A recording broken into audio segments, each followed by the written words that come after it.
تعتقدي هذه الثورات العربية، هذا الربيع العربي ما أنتج شيء؟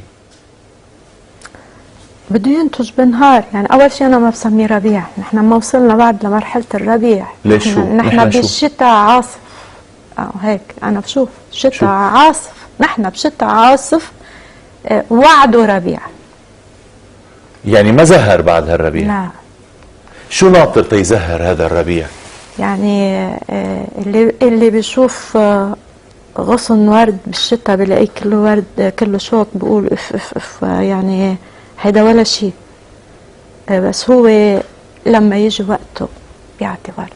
بدي استعرض بكير معك. بعد بكير كل بركان بفور بينزل حمم، وبده وقت تبرد الارض وتعطي مواسم خير، بده وقت. ما فيش شيء كوني فكانت، ما فيش غصن ورد بعز العواصف والبرد بتتوقع منه يطلع ورد. كله شوك بتقول كله شوك اكيد، بس وعد هيدا الشوك بالذات، هيدا الشوك هالغصن، هيدا الغصن المزلط بالذات وعده ربيع. ناطرين. لا مش ربيع، نحن مش بالربيع. طيب ستنا، اذا انا بدي ارجع معك استعرض بعض الدول العربيه يعني اللي شهدت هذه التحركات، هذه التظاهرات، هذه الثورات، تما نسميها ربيع انطلاقا من الشيء اللي بتسميه حضرتك. تونس، يعني لما بتشوفي كيف بلشت هذه الانتفاضة، البوعزيزي كيف حرق نفسه، اليوم خلصت تونس وإن شاء الله ما تكون خلصت على فوضى.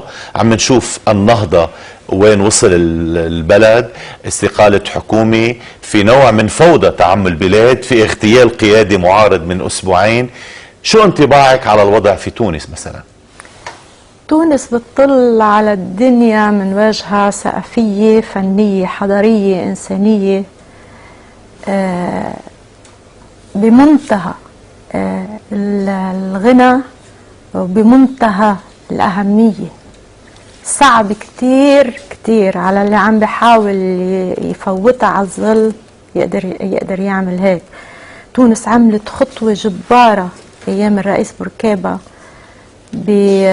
اللي أسس الدولة التونسية الحديثة على أساس قرآن المحبة والخير والتسامح والانفتاح على الدنيا. أسسوا على قوانين أخذ فيها بعين الاعتبار حقوق الإنسان والحريات. الشعب التونسي مارد طلع من الأنقم، ما بيرجع، ما بيقدروا يدجنوه. مين لما بيقدروا يدجنوه؟ نرجع دايما. قبل شوي كنت عم بحكي لك على استشهاد الشيخ رفيق وكيف الناس نزلت بشكل عفوي. نعم. الناس بتونس عبرت عن غضبها وعطت شهادة مؤثرة بالحرية وقت اللي توفى بوعزيزي. بس اللي صار بعد هيك انه تدخل لعبة الأمم على هاي المواضيع، ما بيتركون بحالهم. يعني صعود الإسلاميين خوفك ست ماجدة؟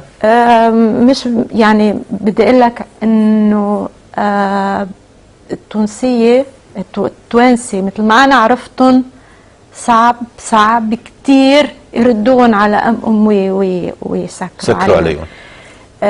يعني هذا الجمهور التونسي مثل ما عم شوف الليلة مش طبيعي حجم المداخلات من تونس، من المغرب ومن الجزائر. تحيات لإلك. شو بتقولي لهم؟ شو ما صار، شو ما عملوا، شو ما راح يصير، شو ما طولت هالمرحلة المرئين فيها هن بهالنفق الأسود.